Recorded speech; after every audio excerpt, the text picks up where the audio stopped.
নমস্কাৰ, মোৰ নাম কাবেৰী ৰায় শইকীয়া। মোৰ ঘৰ ৰাইডিঙিয়াত, নগাঁও ৰাইডিঙিয়াত। মোৰ এটা ব্যৱসায় আছে। ব্যৱসায়টো হৈছে কাবেৰী ফুড প্ৰডাকশ্যন। মই ইয়াৰ জৰিয়তে অসমীয়া যি পিঠা পনা সেয়া বনাই বেচোঁ। মানুহজনে মানে ছাইড বিজনেছ আছে। মোৰ মানুহজনে বেকাৰী ব্যৱসায় কৰে। তেওঁ বেকাৰী সকলো বস্তুৱে ৰাখে। তাৰ লগতে মই এয়া পিঠা পনা সেয়াও দি পঠিয়াওঁ। প্লাছ মোৰ মানুহজনৰ লোৱাৰ উপৰিও মোৰ অৰ্ডাৰ আহে। ঘৰত বিয়া সবাহ যিকোনো কামতে মোৰ অৰ্ডাৰ আহে। পিঠা পনা ইত্যাদি কৰি নিমকিপা আদি কৰি আৰু লাড়ু পিঠা চব মই বনাওঁ। আৰু বিহু ছিজনতো থাকে, মানে মোৰ 12 মাহেই থাকে বিজনেছটো।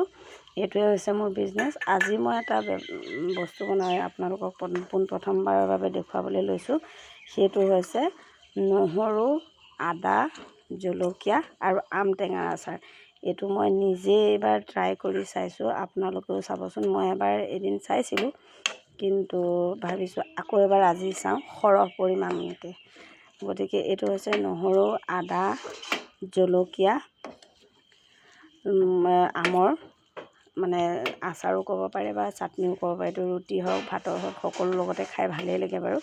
ইয়াৰ বাবে মই আচাৰটো বনাবৰ বাবে লৈছোঁ প্ৰায় আম 1 কেজি ওচৰা ওচৰিয়ে হ'ব। আমটো কাটি জোঠাটো গুচাই, আমৰ যিটো জোঠা থাকে নহয়, সেইটো গুচাই মানে গুটিটো কাটিলে গুটিটোতো কটা যায়, তাৰ যিটো জোঠাটো থাকে সেইটো উলিয়াই লৈছোঁ। লৈ টুকুৰা টুকুৰকৈ কাটি নিমখত 3-4 দিন তিয়াই থৈছোঁ। তাৰপিছত তাৰ লগত দিছোঁ আপোনাৰ নিমখত তিয়াই থৈ আকৌ নিমখৰ পৰা ওলাই খুব ভালকৈ হালধি সানি 3টামান ৰ'দত, কাঢ়া ৰ'দত আমখিনি শুকুৱাই লৈছোঁ, যাতে পানীখিনি গুচিয়ে যায়।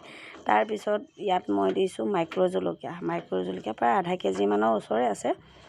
আৰু তাত আধা কেজি মাইক্ৰ' জলকীয়া, গতিকে আধা কেজিৰ আধা মানে প্ৰায় 1 পোৱামান মই নহৰু দিছোঁ। আৰু তাৰ আধা প্ৰায় 150 গ্ৰামমান মই আদা দিছোঁ। সেই গোটেইখিনি কি কৰিছোঁ, নহৰুখিনি বাকল গুচাই, আদাখিনিও বাকল গুচাই মিহিকৈ কুটি মিক্সিত এই আমখিনিও যে ৰ'দত শুকুৱাই লৈছোঁ, সেই আমখিনি জলকীয়াখিনিও মই ভালকৈ ৰ'দত এদিন শুকুৱাই লৈছোঁ, যিটো পানীটো যাবলৈ কাৰণে।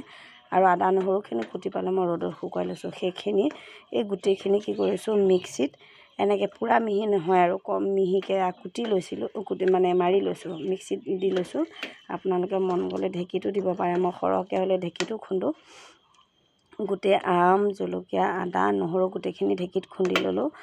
লৈ পেলাই মছলাৰ বাবে মই দিছোঁ আপোনাৰ মেথি গুটি 50 গ্ৰাম, কালজিৰা 50 গ্ৰাম, কেঁচা মিঠাগুটি মানে চব গুটি 50 গ্ৰাম, সৰিয়হ 50 গ্ৰাম, গোটা জিৰা 50 গ্ৰাম। এই গোটেইখিনি কি কৰিছোঁ, কেৰাহীত বেছিকৈ নহয় অলপমানকৈ ভাজি উলিয়াই লৈ মিক্সিত, সেইখিনিকো পূৰা মিহি কৰা নাই, অলপমান মিহি জাষ্ট মিক্সিত মাৰি পেলাই উলিয়াই লৈছোঁ। লৈ তাৰপিছত কি কৰিছোঁ, এনেকৈ কেৰাহীত প্ৰায় তেল প্ৰথমতে আধা লিটাৰমান গৰমাই তাত মছলাখিনি দিছোঁ। মছলাখিনি দি এই মিক্স কৰি লোৱা আমখিনিও দি দিছোঁ।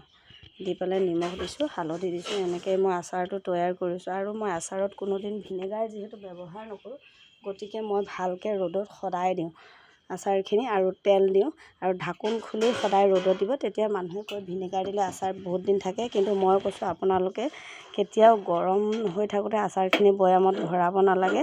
প্লাছ কেতিয়াও আচাৰখিনি মানে কি ঢাকনা বন্ধ কৰি সাফৰ মাৰি ৰ'দত দিব নালাগে। যেতিয়া আপোনালোকে এই আচাৰখিনি যে মই আজি বনালোঁ, দৰকাৰ পৰিলে মই এনেকৈয়ে থ'ম, কাইলৈহে বৈয়ামত ভৰাম, তেতিয়া আচাৰখিনি বেছি ভাল হৈ থাকে। আৰু আপোনালোকে 2-3 বছৰ কি 4 বছৰলৈও উইদাউট ভিনেগাৰ ষ্ট'ৰ কৰিব পাৰে।